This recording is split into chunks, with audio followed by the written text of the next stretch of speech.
Pinky, nice to meet you. Balram, have you ever seen a computer?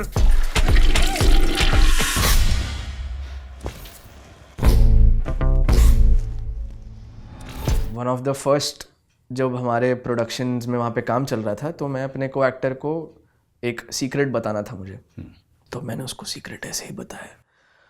तो जो audience थे उन्होंने बोला कि क्या क्या बोल रहे हो तुम, हमें कुछ सुनाई नहीं दे रहा। मैंने कहा नहीं, मैं तो सीक्रेट बोल रहा हूँ, आपको सीक्रेट बता दूँ तो फिर सीक्रेट सीक्रेट कैसा रहेगा। बोलेंगे अगर सीक्रेट नहीं बताओ तो प्ले प्ले कैसे रहेगा। तो ये चीज़ों के साथ मैं बहुत स्ट्रगल करता था। मेरे साथ डांस करेगी? Excuse me, तुमको समझ नहीं आ रहा? She's not interested. Please leave. एक डांस ही तो मांग रहा हूँ। She's not interested now. Come on यार, it's Valentine's Day. सीखो। Forget it. Idiot है।